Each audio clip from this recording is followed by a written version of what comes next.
panibago na naman tayong bubuksan. Pero bago natin buksan, please don't forget to like, share, and subscribe. Tara, buksan na natin. So, may binili tayo. Dumating na sa Shopee natin binili. So, pagka bukas nyo ng plastic, meron pa ulit isang bubble wrap. So, bali ito sa Shopee mo ito pala. Tapos, meron pa ulit box.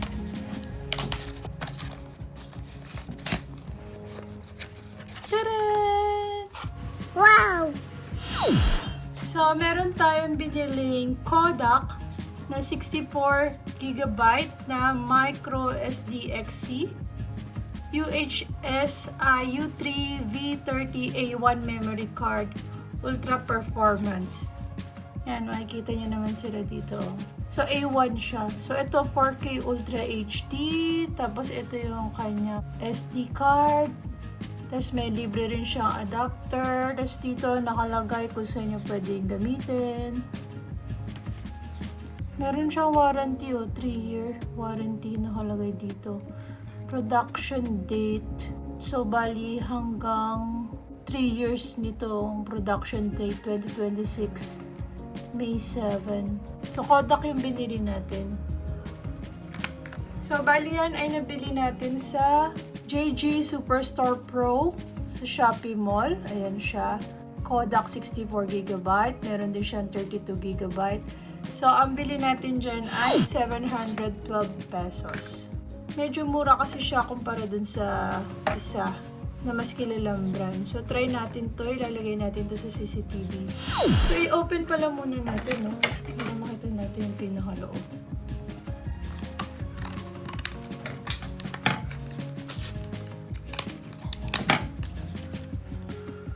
So, ito yung kanyang micro SD. Ito yung adapter.